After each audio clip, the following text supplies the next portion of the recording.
Quite honestly, this has got to be my new everyday office.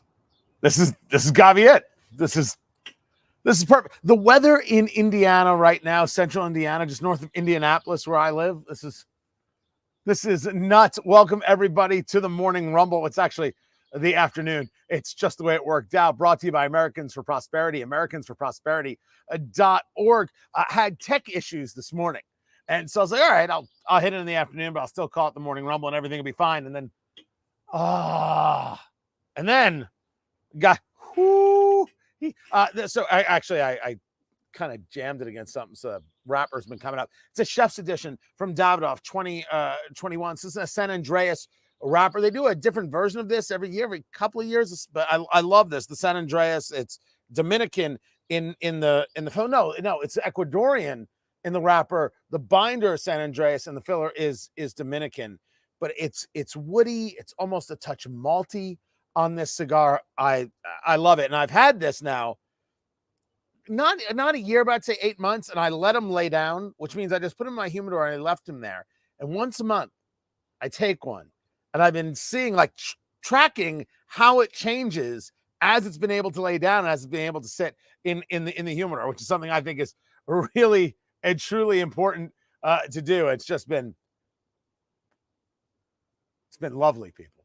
It's been absolutely fantastic. Now, I was discussing a couple of things during the show today on the radio shows, and so it was a 1-2 punch about where we are in America on inflation and baby formula, and how these Sunday shows have just been a place not to get pushback, but to just simply move message without pushback. Unacceptable, undoable. I am a guy who, when I do interviews, I like to let people talk. I think it's very, very important to let people speak and then let the audience make its decision. But more and more, I've come to realize that there is a clear necessity for pushback, not rudeness, pushback. And I want to share with you one of those places where Pete Buttigieg, he's the Secretary of Transportation, is having this conversation on CNBC regarding baby formula.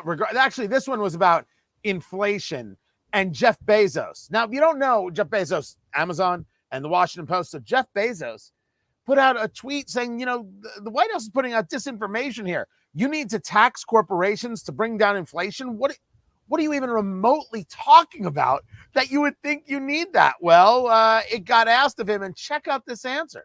Mushing them together is just misdirection. Yesterday, in response to one Twitter user who said that the Biden administration doesn't deserve any credit for lowering the nation's deficit, Bezos tweeted, in fact, the administration tried hard to inject even more stimulus into an already overheated inflationary economy, and only mansions saved them from themselves. Inflation is a regressive tax that most hurts the least affluent. Misdirection doesn't help the country. What do you think of that analysis? Look, the president's theory of the case when it comes to economics is probably never going to be wildly popular with billionaires for the simple reason that he is calling on them to pay their fair share. Of course, there's a lot to what goes into fighting inflation, but the point is that they're already paying, and them paying a higher tax rate doesn't change inflation. Now, there's an interesting bit of economics, a theory that if you raise taxes, you take more money out of the economy, and therefore there's less cash, therefore inflation goes down. It's a pretty interesting idea. The problem is that the people you gave the money to were not the billionaires. You gave the money to everyone else because you wouldn't let them go to work. Now you want the billionaires to pay more in taxes for the money that you, the government, spent on these people like you and me, by the way, when you wouldn't let us go to work in the jobs that would have paid us, and you shut us down unnecessarily. It's not the billionaires didn't do anything wrong, and it's such a boogeyman nonsense garbage argument. It's so pathetic and weak, and yet there's Pete Buttigieg making this claim. The question is, why is Pete Buttigieg making the claim? Let me give you another one that Pete Buttigieg is talking about on baby formula. This clip goes a little bit long, but you got to hear the 1-2 punch that he's engaged in on CBS. This was Sunday morning. I want to ask you a little bit on a personal note. We've been talking about this baby formula shortage nationwide that's been ongoing now for months. You have infants at home.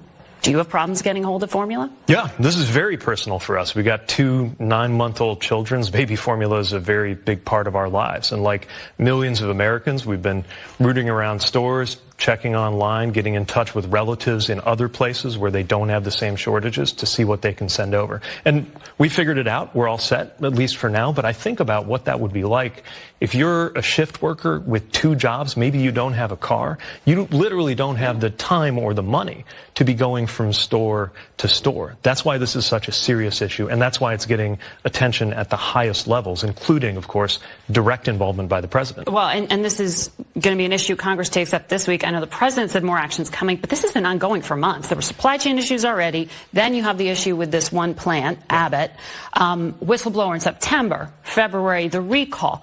It's May. Why has it taken so long? And why did the president on Friday seem to say that it was new information to him? He said, if we'd been better mind readers, I guess we could have done something earlier. Well, look, the administration acted from day one after the recall, taking steps like creating more flexibility for the WIC program to help rebalance the availability of formula in the states. There are more actions that are underway, including looking at imports. But fundamentally, we are here because a company was not able to guarantee that its plant was safe, and that plant has shut down. But that is the federal government's job as regulators to help ensure as safety regulators, of the yes, plant. but let's be very clear. This is a capitalist country. The government does not make baby formula, nor should it. Now, he happens to have that part right. The government should not make baby formula, because if they did, it would be way too expensive and it wouldn't work. But the government has kept this facility from Abbott Labs shut down. His argument is that Abbott Labs screwed up.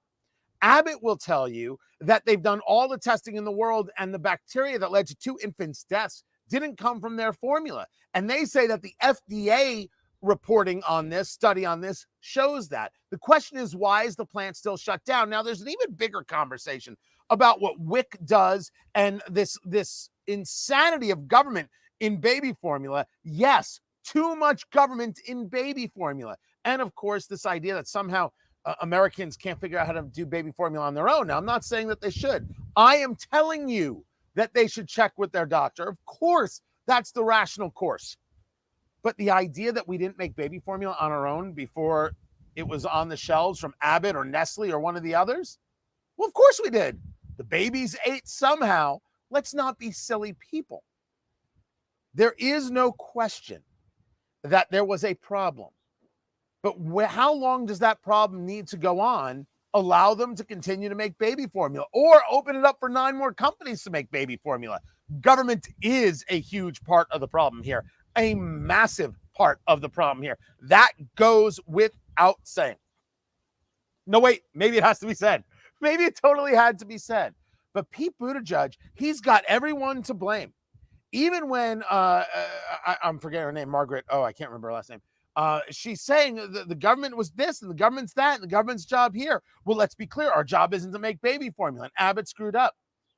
How does that help anybody? Here you have on the inflation side this idea that, well, if only the billionaires would pay their fair share. None of that is factual. And then you have on the baby formula side, well, if these people hadn't screwed up, how is that helpful? Moms and dads need baby formula for their kids.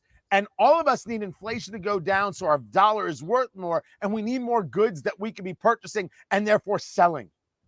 So how about we talk about solutions and not just this pass the buck stuff, which is everything that Buttigieg is doing on these Sunday shows. 2 Sunday shows, the same exact type of methodology. Blame everyone else. Why? And why Buttigieg? Why all of a sudden he's back? They really have realized that Kamala Harris isn't capable of doing anything. So you got to bring in Buttigieg to get it done. He's your best number 2.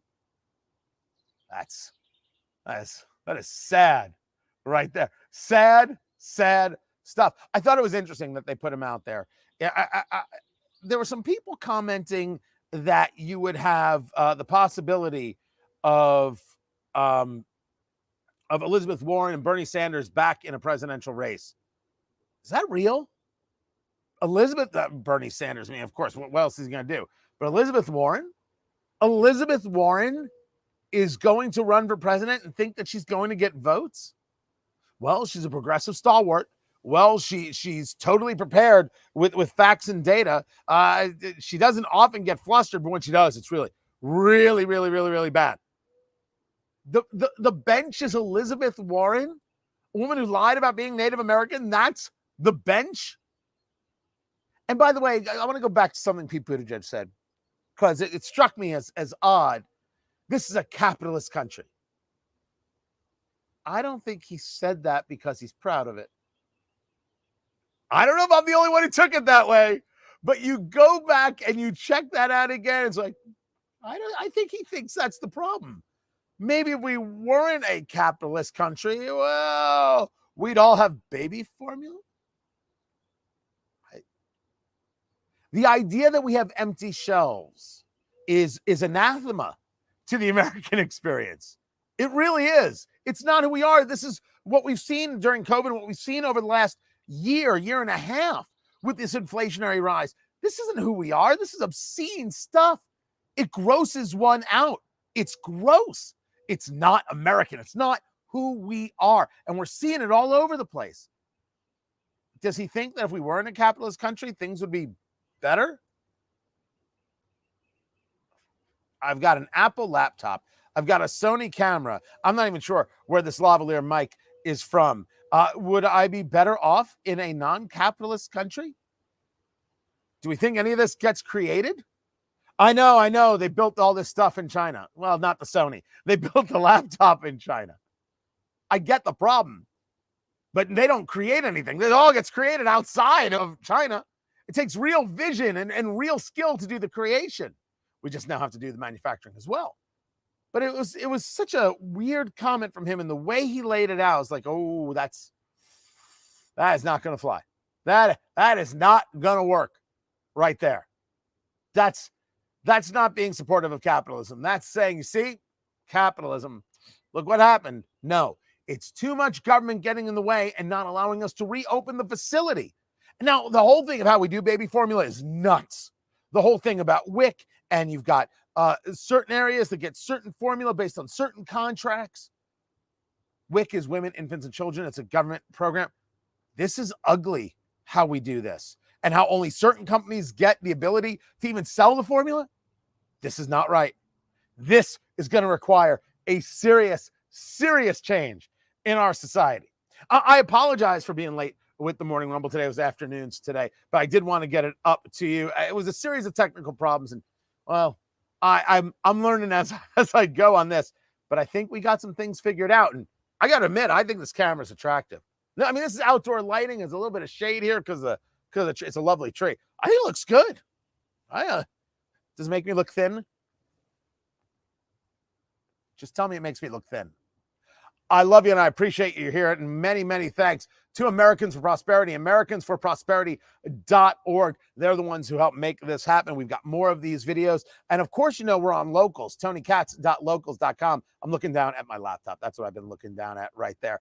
TonyKatz.locals.com. We're pulling out of Facebook, moving everything over there. First 100 subscribers get an unbelievable discount on being members. So they should do that right now, immediately, if not sooner. Go join Locals, TonyKatz.locals.com. We'll be back regular time tomorrow, unless this time works for people. Maybe I'll do it in the afternoon. Maybe I'll do it in the evening.